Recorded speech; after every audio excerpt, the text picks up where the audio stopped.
नमस्ते दोस्तों, जी हाँ, मैं हूं जनता का दोस्त और आपका होस्ट आशीष चौधरी। और मैं फिर लेके आया हूं के कुमार जी को। जी हाँ, जो कि आप सभी जानते हैं हमारे चैनल पे कि कुमार जी नए नहीं है, कई बार अपनी राय दे चुके हैं और इनकी राय जो है वो काफी महत्व रखती है। सबसे पहले आप सभी को होली की मुबारकबाद। होली का मुबारकबाद सभी दर्शकों को। तो आप सबको होली मुबारक हो। और आज हम एक सेंसिटिव इशू पे बात करने जा रहे हैं कि सचिन वाजे और का जो प्रकरण था और उसमें परमवीर सिंह जो कि पुलिस आयुक्त हैं, आयुक्त थे कहना चाहिए, उनको जो है उन्होंने कुछ एलिगेशन लगाए और उन एलिगेशन में जो है वो 100 करोड़ वाली बात सामने आई होम मिनिस्टर के लिए। और साथ ही साथ हमने ये भी देखा कि सरकार अब लॉकडाउन लगाने की प्रक्रिया में है। पहली बात तो जनता, मैं आपसे जानना चाहूंगा, कमेंट्स में डालिएगा, क्या आप लॉकडाउन चाहते हैं? क्या आप लॉकडाउन चाहते हैं? ये एक सवाल है। और आज हम कुमार जी आपसे हम बात करना चाहेंगे, हमारे दर्शकों की तरफ देख के ही आप बात कीजिएगा कि मैं ये चाहता हूं कि ये प्रकरण एक्चुअली है क्या सर? हमें तो बुद्धि समझ में नहीं आ रही है, क्वेश्चन मार्क जैसा दिख रहा है। नहीं, क्वेश्चन मार्क नहीं, देखिए क्वेश्चन मार्क नहीं है, ये स्पष्ट है, सत्य है। ये एक काला सच है जो सामने आ गया। ये पर्दे के पीछे ये खेल चल रहा था और दुर्भाग्य से, ये कहिए कि दुर्भाग्य ही नहीं, गरीबों की बद्दुआ लगी। ये वही होम मिनिस्टर है, आपको याद होगा, जो लॉकडाउन में उसने बोला था कि पुलिस वाले डंडे में तेल लगाओ और गरीबों पे डंडा मारो। इन गरीबों की बद्दुआ लगी है इस होम मिनिस्टर को और इस सरकार को, जो ये एक्सपोज हो गया, इनका भंडाफोड़ हो गया। जहां तक 100 करोड़ की बात है, ये बहुत छोटी चीजें हैं। ये 100 करोड़ ही नहीं, ये तो सिर्फ एक मुंबई डिस्ट्रिक्ट का देखा गया, ऐसे हर डिस्ट्रिक्ट में है। हम लोगों ने पहले भी आवाज उठाई थी कि पुलिस के पोस्टिंग में बहुत बड़ा घोटाला हो रहा है, पुलिस कमिश्नर के पोस्टिंग में, सारे डिस्ट्रिक्ट में जितने भी कमिश्नर इस सरकार ने डाली है, सबके पीछे इनका कुछ ना कुछ लेन देन हुआ है। और लेन देन होने के बाद सब कमिश्नर को एक टारगेट दिया गया कि तुम लोग अपने पुलिस स्टेशन में जितने भी इंस्पेक्टर्स हैं उनको आप बहाली करें। जैसे हम अपने नवी मुंबई की लेते हैं, नवी मुंबई में जितने भी लगभग पुलिस स्टेशन में बहाली हुई, सबके पीछे पैसे लिए गए। और आजकल देखा गया है कि हर पुलिस कमिश्नर, हमारे नवी मुंबई की एक कहानी बताते हैं कि जब कमिश्नर वो ज्वाइनिंग करने आते हैं तो कलेक्शन वाले को साथ लेके आते हैं। यहाँ भी सचिन वाजे है, यहाँ भी बहुत सारे सचिन वाजे हैं जो खुलना बाकी है, कुछ दिन में वो भी खुल जाएंगे। यहाँ भी बहुत जोर शोर से कलेक्शन का काम चल रहा है, जो पुलिस मतलब ऑर्गेनाइज पुलिस की तरफ से किया जा रहा है। अब देखिए, पहले कहा जाता था कि गुंडे से पुलिस बचाएगी, लेकिन पुलिस अगर गुंडे जैसा काम करे तो हमको कौन बचाएगा सिवाय मिलिट्री शासन के? तो ये सरकार पूरी फेल्योर रही है। ये सरकार कुछ नहीं कर सकी अपने पूरे कार्यकाल में। सिर्फ इन्होंने 2 काम किया, या तो कलेक्शन करो, जब कलेक्शन इनका चल रहा था तो मुंबई को इन्होंने खोल कर रखा था ताकि सारे बार खुलेंगे, सारे 2 नंबर के धंधे चलेंगे तो इनको कलेक्शन मिलेगा। जैसी कलेक्शन का भंडाफोड़ होगा वैसी सरकार आ गई अब लॉकडाउन लगाने पे। तो ये सरकार के पास इसके सिवाय और कोई काम नहीं। इधर लॉकडाउन हम फेस करें, इधर हम पुलिस को हफ्ता वसूली दें। सर मैं आप जूलियन रिबेरो साहब जो कि पूर्व आयुक्त रह चुके हैं मुंबई के, उन्होंने जांच की कमेटी में करने से मना कर दिया। उन्होंने भी कुछ इसी तरह के जो है पुलिस कमिश्नर होते हुए, एक्स पुलिस कमिश्नर होते हुए, फॉर्मर पुलिस कमिश्नर होते हुए आरोप पुलिस पे ही गड़े हैं। उन्होंने भी कहा कि भाई ये जो है वो मामला काफी पॉलिटिकल है और किस तरह से होगा, इसलिए मैं इंक्वायरी नहीं कर सकता। नहीं, वो उन्होंने 100% सही बात बोली कि ये तो गवर्नमेंट स्पॉन्सर्ड क्राइम है, गवर्नमेंट स्पॉन्सर्ड क्राइम है। आप क्यों नहीं, अभी सीएम साहब ने एक शब्द भी नहीं बोला। पहले वही सीएम साहब थे जो बोले थे मैं सचिन वाजे का एडवोकेट हूं, और अब आज सीएम साहब की जुबान बंद हो गई। एक शब्द ना सचिन वाजे के लिए बोला उन्होंने, ना उन्होंने गृह मंत्री के लिए बोला, ना उन्होंने पूर्व कमिश्नर सिंह साहब के लिए बोला। अब देखिए, रही बात कि सिंह साहब गले के हड्डी बन चुके हैं, इनको उगलते बन नहीं रहा है ना निगलते बन रहा है। सिंह साहब जो है पूर्व पुलिस कमिश्नर, वो शिवसेना के बहुत क्लोजेस्ट रहे हैं। अगर शिवसेना उनके खिलाफ बोलती है तो हो सकता है कि वो शिवसेना के खिलाफ भी कुछ बोल दें, क्योंकि पिछला जो प्रकरण हुआ है वो एक्टर्स का केस, जो आपने देखा होगा, सुशांत सिंह राजपूत केस, उस केस को भी मिसमैच करने में या मैच करने में, ताकि कोई एविडेंस सीबीआई को ना मिले, ये हमारे सीपी साहब का भी बहुत बड़ा हाथ रहा है। उस समय के जो सीपी साहब थे, उस समय तो सत्ताधारी जो पार्टी है, शिवसेना पार्टी है, उसमें भी लोगों का नाम आ रहा था कि ये लोग भी इन्वॉल्व हैं, ये लोग इन्वॉल्व हैं। बाद में सीबीआई आई, सीबीआई को इतना लेट से केस मिला कि कोई एविडेंस उसमें मिल नहीं सका। तो सीबीआई, अगर शिवसेना सिंह साहब के खिलाफ कुछ बोलती है तो हो सकता है शिवसेना के खिलाफ भी सिंह साहब इतनी लंबी लेटर निकाल दें, क्योंकि होता क्या, जो जिसके बहुत क्लोज रहता है वो उसके बहुत सारे राज को जानता है। तो जो पूर्व पुलिस कमिश्नर थे वो शिवसेना के बहुत क्लोज थे, जैसे ये वाजे साहब बहुत क्लोज थे। अब वाजे साहब के साथ नेक्सस हो गया गृह मंत्री का, उनका एक्सपोज हो गया, उनके बाद के लोग एक्सपोज नहीं हो पाए हैं, जो शायद एनआईए अब एक्सपोज कर देगी। और देखिए ये सत्ताधारी दल में अब इस चीज का डर होने लगा है। अभी आपने देखा होगा कि पवार साहब ने जाके वो हमारे गृह मंत्री अमित शाह जी से मीटिंग की है, तो हो ना हो कहीं एक चल रहा है कि अगर इनमें अगर भंडा ज्यादा फूटा, इनमें किसी को बचाना पड़े, तो ये डैमेज कंट्रोल करने के लिए ये पहले से उनको पकड़ के रख लिया गया है, चूंकि गृह मंत्रालय, केंद्रीय गृह मंत्रालय को। तो मेरे को ये लगता है कि ये मैटर अभी और जाएगा, और जाने के बाद इसके पीछे के भी चेहरे निकलेंगे, क्योंकि देखिए ये सबसे बड़ा डेंजर काम हुआ अपने काम देश में। जो आतंकवादी गतिविधि जो पुलिस ने किया, ये सिर्फ हमारे यहाँ बड़े बड़े बिजनेसमैन, इनका देखिए इतना ज्यादा दिमाग बढ़ गया कि छोटे छोटे व्यापारी से, बियर बार से पैसा लेने के बाद ये उद्योगपति, देश के सबसे रिचेस्ट आदमी को टारगेट किया इन्होंने, मुकेश अंबानी को। इन्होंने मुकेश अंबानी को डराने की कोशिश की ताकि उनसे हफ्ता वसूली जाए। अब चूंकि मुकेश अंबानी का प्रकरण ज्यादा मीडिया में नहीं आ पा रहा है, इसलिए नहीं आ पा रहा है, इसके दो कारण हो सकते हैं, क्योंकि महाराष्ट्र से जितने उद्योगपति हैं वो निकल जाएंगे यहाँ से। लोग जितने बड़े बड़े उद्योगपति जो महाराष्ट्र में है, देश के सबसे बड़े उद्योगपति लगभग महाराष्ट्र में है, ये हमारा सौभाग्य है, वो लोग यहाँ से जाने लगेंगे या वो लोग सरकार पे दबाव बनाएंगे। तो इस चीज को दबाने के लिए मीडिया ने भी इसको बहुत ज्यादा ट्रायल नहीं दिखाया, मीडिया ने भी नहीं दिखाया, लेकिन जिस लेटर निकला जो गाड़ी में से और उनके घर के सामने गाड़ी पार्क की गई, ये सीधा सीधी एंगल है कि आप मुकेश अंबानी को टारगेट कर रहे थे, उनको डरा रहे थे कि हमने उनको बचा लिया, एक्सपोज कर लिया, ये कर लिया, टेररिस्ट गैंग को पकड़ लिया। अब हो सकता है उनसे भी इनको लेना होगा। जब 100 करोड़ खुद कमिश्नर, जब हम, ये तो हम कॉमन आदमी है, हमने नहीं बोला, ये police commissioner Mumbai, police commissioner जिसको यहाँ के सरकार ने नियुक्त की थी, उसने जब लिख के दिया तो उसको हम कैसे चैलेंज कर सकते हैं? हम तो समझ सकते हैं ना कि वो सच्ची बात है। अब उन्होंने लेट से लिखा, बाद में लिखा, क्यों लिखा, इसका भी रीजन यही है कि देखिए हमाम में सबको ही नंगे होते हैं, जिसको जब तक जैसे लूटना था लूटा। जब उनका इंटरेस्ट, देखिए चोर कब पकड़ा जाता है? जब बंटवारे में लड़ाई होती है तभी चोर पकड़े जाते हैं, नहीं तो अगर सब ईमानदारी से बंटवारा हो जाता है तो चोर नहीं पकड़ाते। चोर तभी हल्ला करते हैं जब बंटवारे में होती है। तो सिंह साहब भी कोई दूध के धुले हुए नहीं है। सिंह साहब ने उस समय छुपा के रखा, चूंकि उनको मुंबई पुलिस कमिश्नरेट मिला हुआ था। अब मुंबई पुलिस कमिश्नरेट मिला हुआ है, 100 करोड़ 200 करोड़ 500 करोड़ कहां से आ रहा है, कहां से जा रहा है, ये सब का हिसाब किताब में तो कुछ उनको भी मिलता होगा। ऐसा तो नहीं है कि वो दूध के धुले हुए हैं। तो ये चीजें वो है कि खाने को नहीं मिला, उनका इंटरेस्ट क्रैश हुआ, तो उन्होंने एक लंबा लेटर लिखा, लेकिन लेटर में उन्होंने सच्चाई लिखी, क्योंकि जो उस समय उन्होंने किया, जो उस समय उन्होंने देखा, उस समय नहीं लिखा, क्योंकि उनको लगता था कि हम पुलिस कमिश्नर बने हुए हैं तो हमको भी मिल ही रहा है, तो फिर हमको क्या जरूरत है इसमें अपने घर में, बने बनाए घर में आग लगाने का। लेकिन जब उनको वहां से हटाया गया और उनको लगा कि अब नहीं, सचिन वाजे का आग जो है अब और आगे तक जाएगा, तो उसको छुपाने के लिए इन्होंने किया। उसके तुरंत बाद अब ये लाइमलाइट में मैटर आ गया है, सरकार की इसमें शीशा लेदर हो रही है, तो सरकार अब डैमेज कंट्रोल करने के लिए, जनता का फोकस हटाने के लिए तुरंत लॉकडाउन घोषणा कर रही है। जब हम लॉकडाउन लगाएंगे। सर एक मिनट, मैं आपसे ये कहना चाहूंगा सर, राज साहब ठाकरे ने भी ये कहा कि होम मिनिस्टर साहब को, यानी अनिल देशमुख जी को इस्तीफा दे देना चाहिए, और यदि वो इस्तीफा नहीं दे रहे हैं तो सरकार को उनसे इस्तीफा मांगना चाहिए। सर ये बेशर्म लोग हैं, बेशर्म लोग में नैतिकता नहीं है। नैतिकता होती तो ये तुरंत इस्तीफा देते और कहते कि मेरे खिलाफ इंक्वायरी सेटअप करो, और जब तक हम बाइज्जत बरी नहीं होते, इसमें मेरी दाग नहीं धुलती, तब तक हम ज्वाइन नहीं करेंगे।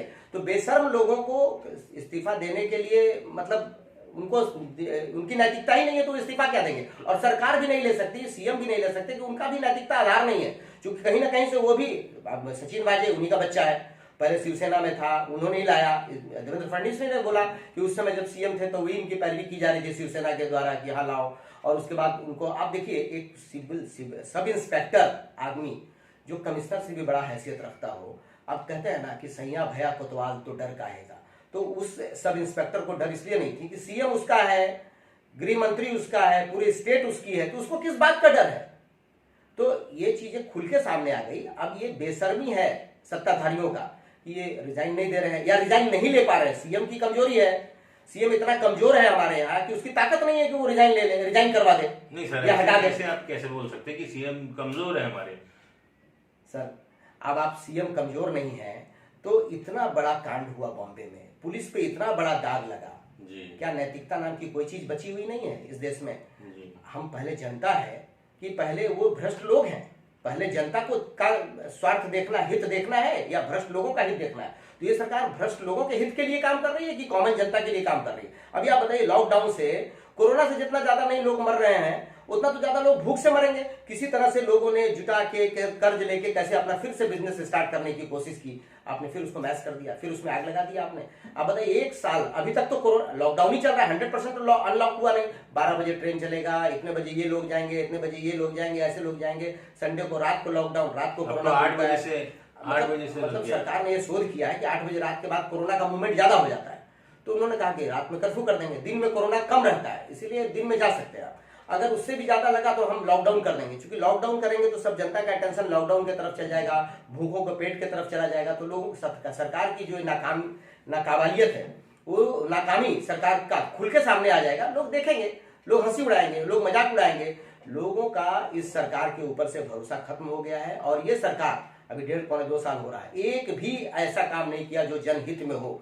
इस सरकार जितनी जल्दी जाए, ये सरकार जब तक नहीं जाएगी तब तक महाराष्ट्र के लोग सुखी नहीं होंगे। और अब कॉमन पीपुल्स को तो छोड़ दीजिए, यहाँ के जो सबसे धनाढ्य लोग हैं, उद्योगपति लोग हैं, उनकी भी सुरक्षा दांव पे है। उनको भी अब इस महाराष्ट्र सरकार के ऊपर भरोसा नहीं है कि क्या वो सुरक्षित रहेंगे। अब देखिए, गुंडे तो इतनी बड़ी हैसियत नहीं रखते कि अंबानी जैसे उद्योगपति को चैलेंज कर सकें, लेकिन अब पुलिस ही जब अंबानी जैसे लोगों को चैलेंज कर रही है, उनके मतलब अब देखिए, अंबानी साहब के घर के अंदर का गाड़ी का नंबर कैसे पता चल गया किसी को? दो ही चीजें हो सकती है, या तो अंबानी साहब के घर के बाहर रेकी करवा रहा हो पुलिस कि जो गाड़ी निकलती है उसका नंबर नोट करो, या उनके अंदर के कोई आदमी मिले हुए हैं जो सारी काफिले की गाड़ी है, उनका नंबर है। अब मेरे अपार्टमेंट में उनके यहाँ तो काफी सिक्योरिटी है, नहीं, इजरायली सिक्योरिटी और बाकी वो ठीक है, सब भी है। नहीं तो फिर सारी गाड़ियों का नंबर कैसे मिल गया? या तो कोई रेकी कर रहा होगा गेट पे खड़ा होकर, जी, बहुत दिनों से रेकी कर रहा होगा, जो गाड़ी निकलती होगी अंदर नोट कर रहा होगा। इसके ऊपर भी इंक्वायरी होनी चाहिए। या अंदर का कोई आदमी होगा जो सारा गाड़ी का नंबर दे दिया होगा। मेरे अपार्टमेंट में, मेरे सोसाइटी में कितनी गाड़ियां अंदर बाहर आती है, कितनी गाड़ी अंदर की है, कितनी बाहर की है, या तो कोई सिक्योरिटी वाला बता सकता है, या तो कोई सोसाइटी का आदमी बता सकता है, या बाहर कोई रेकी कर रहा तो वो बता सकता है। तो ये इतनी आसान चीजें नहीं है, इन्वेस्टिगेशन को बहुत दूर तक जाएगा। अभी आप देखिए, वो हंसमुख जो जिनकी हत्या कर दी, उनका क्या संबंध था? आखिर वो क्यों इनके द्वारा हैंडल हो रहा था, सचिन वाजे के द्वारा? ये भी एक जांच का विषय है कि क्या वो कोई 2 नंबर का काम करता था जिससे इनसे शेल्टर लेता था, या इनका और उनका कोई ज्वाइंट वेंचर चलता था जिससे उनको एक दूसरे की इतनी प्रगाढ़ता थी कि सारी गाड़ी, इवन कि लास्ट में वो प्रेशर कर रहे थे कि सारा इल्जाम तुम ले लो, उसने इल्जाम लेने से इनकार कर दिया तो उसकी हत्या कर दी गई। आखिर ये चीज क्या है? दूसरी बात कि अंबानी साहब के घर के सामने अगर वो लिखता है कि हम सुपर कॉप्स बनना चाह रहे थे इसीलिए मैंने ऐसा, तो सुपर कॉप्स बनने के लिए अंबानी के नाम से लेटर लिखना, अंबानी के घर के, वो मंत्रालय के सामने गाड़ी लगा देता तो भी सुपर कॉप्स बन जाता, क्योंकि उसको मालूम है कि मंत्री मेरे हैं, देश इस स्टेट की सीएम मेरा है, तो वहां लगाता ना मंत्रालय के सामने गाड़ी में बम रख देता, तो ज्यादा प्रसिद्धि मिल जाती है उसको। ये एक बहाना है उसका, सचिन वाजे का, अपने आप को छुपाने का। ये सिर्फ देश के बड़े उद्योगपतियों को टारगेट किया गया। अगर वो इस जगह सक्सेस हो जाता तो शायद दूसरे उद्योगपति को भी टारगेट करता। तो आप ये समझ लीजिए कि यहाँ की जनता, कॉमन जनता तो 100% असुरक्षित है इस पुलिस से और इस सरकार से। बड़े उद्योगपतियों का भी वजूद अब यहाँ पे खतरे में है। अगर अभी तक हम लोग सब मिलकर के आवाज इस सरकार के खिलाफ नहीं उठाएंगे तो हम सभी लोग इस सरकार के दमन के, शोषण के पात्र बनेंगे। तो लॉकडाउन जो होगा उसमें आपको क्या लग रहा है, लॉकडाउन होगा या नहीं होगा? अभी तक तो सिर्फ मतलब अगवा किया जा रहा है। अफवाह नहीं है, अगवा अनाउंसमेंट। देखिए, ये सरकार, मैंने बताया ना, ये सरकार के पास कुछ है ही नहीं करने लायक सिवाय लॉकडाउन या हफ्ता वसूली। तो ये दो में से एक ही काम कर सकते हैं। लॉकडाउन नहीं हुआ तो फिर हफ्ता चालू होगा, उसके लिए ग्राउंड बनाएंगे ये। लेकिन अब हमको ऐसा लगता है कि देश की जनता भी समझ गई, इस राज्य की जनता भी समझ गई है, जनता भी अवेयर है, यहाँ के उद्योगपति भी समझ चुके हैं कि इस सरकार से बचना बहुत जरूरी है, इस सरकार को हटाना बहुत जरूरी है। हमारा फिर आह्वान है कॉमन पीपल से कि बंद का विरोध करें। ये बंद सिर्फ हम लोगों को मारने के लिए है। कोरोना से देखिए, एक एग्जाम्पल ले लीजिए। कोरोना में लोग कहते हैं लोग कोरोना से नहीं डरते जितने सरकार की गलत नीतियों से डरते हैं। लोगों ने उतना नहीं डरा। देखिए उसका रीजन क्या है, जितने भी कॉमन लोअर मिडिल फैमिली हैं, जो लोग सामान्य हॉस्पिटल में गए, म्युनिसिपल हॉस्पिटल में गए, साधारण हॉस्पिटल में गए, उसमें सबसे ज्यादा लोग मर गए या मार दिए गए। जो लोग बड़े हॉस्पिटल में गए उनका बड़ा बड़ा बिल बन गया, 25 लाख, 50 लाख, 10 लाख ऐसे लूटा गया उनको। जितने लोग घर में इलाज किए, कोई सिंगल आदमी नहीं मरा। ये ऐसे कैसे कह सकते हैं आप? घर में भी मरे होंगे ना? नहीं नहीं सर, ऐसा है ना कि हम और आप पेपर पढ़ते हैं, न्यूज देखते हैं, एक भी न्यूज ना आपने पढ़ा ना हमने देखा ना पढ़ा कि घर में कोई मरा। इसका मतलब कोरोना इतना डेंजर रोग नहीं है। नहीं तो ऐसा होता है कि घर में से जितने परिवार का पूरा लाश निकलता है, किसी घर से 5 लाश निकली, किसी घर से 10 लाश निकली। अगर कोरोना इतना डेंजर होता तो जो लोग घर में जाके अपना घरेलू इलाज किए वो लोग बच गए, उनका ना बिल बना ना वो मरे। जो लोग साधारण हॉस्पिटल में गए, अब साधारण हॉस्पिटल में आप कोरोना से नहीं मरेंगे तो जला के मार दिया जाएगा। अब देखिए सरकार ने कैसे कोरोना सेंटर बनाया, कोरोना सेंटर बनाया कि उसमें फायर एंड फाइटिंग का कोई अरेंजमेंट नहीं था, कोई सिक्योरिटी अरेंजमेंट नहीं था। आग लग गई तो और आपको इस सरकार के रहते या तो कोरोना से मरिए, या तो जल के मरिए, या बिजनेस बंद करा के भूख से मरिए। ये सरकार जनता के खिलाफ सरकार है, सबसे गंदी सरकार, सबसे गलत सरकार हम लोगों ने चुना। ये दुर्भाग्य है। जैसे अभी आज सामना के नितिन राउत साहब ने बोला कि ये एक्सीडेंटल होम मिनिस्टर है, उसी तरह का ये एक्सीडेंटल सीएम बन गए यहाँ के। अगर इन्होंने भाजपा से गद्दारी नहीं की होती तो इनका सत्ता नहीं आता। अब देखिए जो ये पार्टी शिवसेना का निर्माण ही आदरणीय बाला साहब ने किया था कांग्रेस से लड़ने का, उस समय इंदिरा गांधी से वो बहुत त्रास थे, तो उन्होंने इस लड़ने के लिए इन्होंने शिवसेना का निर्माण किया। आज उनके नहीं रहने पे आज जो जिसका विरोध करके उन्होंने पूरी जिंदगी बिताई, आज उसी के परिवार के लोग आज उनसे गठबंधन कर लिया। इन्होंने कोई अच्छा काम नहीं किया अभी तक के टेन्योर में अपना, सिवाय डिसकंस्ट्रक्शन के। इन्होंने या तो भय का लोगों में माहौल बनाया, चाहे वो भय पुलिस का हो, चाहे वो भय कोरोना का हो, किसी न किसी तरह से भय में जिंदा रखा है लोगों को। तो अब इस भय से हम लोगों को मुक्ति चाहिए। और मेरा ये मानना है कि बंगाल की सत्ता परिवर्तन होने से पहले हो सकता है कि महाराष्ट्र की सत्ता परिवर्तन हो जाए। तो सर इसमें मानव अधिकार का हनन कैसे हो रहा है? देखिए मानव अधिकार का हनन तो हम लोगों ने उसी समय कहा था। ये पेंडेमिक एक्ट जो है ये 125 साल पुराना है। आदरणीय बाल गंगाधर तिलक साहब ने अपने लाइफ में इसका विरोध किया था कि यही एक ऐसा एक्ट है जो हमारे ह्यूमन राइट्स का वायलेशंस करता है, ये हमारे जीने का अधिकार छीन लेता है। और सरकार को ये बहुत अच्छा टूल्स मिल गया है हमारे खिलाफ इस्तेमाल करने का। कोरोना का डर दिखाओ और कोरोना का ये करो, जबकि कोरोना कुछ नहीं है। देखिए कोरोना किट्स में हमने पढ़ा कि 2% एरर है, तो हमारे यहाँ लगभग 2% ही कोरोना का पेशेंट निकलते हैं। दूसरी बात आपने बोला अभी कि 81% ही कोरोना का जो वैक्सीन है वो सक्सेस होता है। देखिए अब कोरोना के जो वैक्सीन हैं सरकार को ही उस पर भरोसा नहीं है। सरकार खुद बोलती है कि वैक्सीन लगाने के बाद भी तुमको मास्क लगाना पड़ेगा, सोशल डिस्टेंसिंग करना पड़ेगा, सैनिटाइजिंग करना पड़ेगा। इसका मतलब उनको भी भरोसा नहीं है इस कोरोना के वैक्सीन पे। तो कॉमन पीपल्स कैसे करेंगे? आज तक हमने किसी भी पब्लिक को नहीं देखा कि कोई पब्लिक सोर्स लगा रही हो, पैरवी लगा रही हो कि भाई मेरे को जल्दी वैक्सीन लगवा दो, मेरे को वैक्सीन लगवा दो। कोई नहीं लगवाना चाहता वैक्सीन, क्योंकि उनको मालूम है कि वैक्सीन भी वही काम करेगा जो बिना वैक्सीन का है। अब 81% अगर वैक्सीन सक्सेस है, यानी 19% को मतलब कोरोना हो जाना है, तो 125 करोड़ जनसंख्या में लगभग 20-22 करोड़ को हो जाना है, तो ये कैसा वैक्सीन है? तो सर बड़ी आश्चर्य लगता है एक बात सोच के कि चाइना में जहां से कि इसका बिंदु था, मदर सेंटर एपिक सेंटर था, वहां पे कोरोना खत्म हो गया। देखिए सब कुछ ओपन हो गया। वो लोग बहुत अच्छा बैकअप किए, उनसे तो लोगों को सीखना चाहिए। जहां जो एपी सेंटर था, जो मदर सेंटर था, जो पूरे दुनिया को कोरोना दिया, आज वो बहुत सुखी है। और हम लोग हवा में कोरोना पैदा कर, सर्दी खांसी को इन लोगों ने कोरोना बना दिया है। जो ये एडवांस वर्जन बोल लीजिए, जो सिम्टम था इस कोरोना का, वही सिम्टम सर्दी खांसी का भी रहा है, हम लोगों ने देखा है।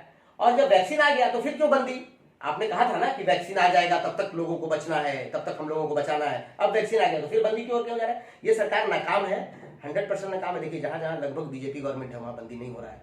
जहां देखिए शेतकरी आंदोलन चल रहा है दिल्ली बॉर्डर पे, वहां कोरोना नहीं फैल रहा है। जहां जहां इलेक्शन हो रहा है, लाखों लोग भीड़ आ रहे हैं, वहां कोरोना नहीं फैल रहा है। कोरोना खाली महाराष्ट्र में आ रही है, ये लोग टेस्ट कर रहे हैं, कोरोना बना रहे हैं, क्योंकि सरकार का दिमाग डाइवर्ट करना। सरकार किसी काम लायक नहीं है, कोई काम नहीं कर सकती सरकार सिवाय इस काम के।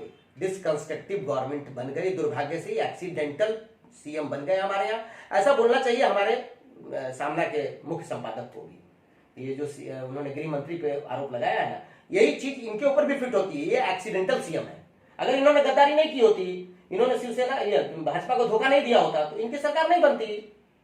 तो ये सिर्फ सीएम बनने के लिए इन्होंने सब ये कुकर्म किया है, और सीएम की गद्दी बचाए रहने के लिए बाकी कुकर्म कर रहे हैं। तो जितना जल्दी हो इस सरकार से छुट्टी मिले तो हम जनता सुखी हो जाए, जनता और यहाँ के उद्योगपति भी सुखी हो जाएंगे।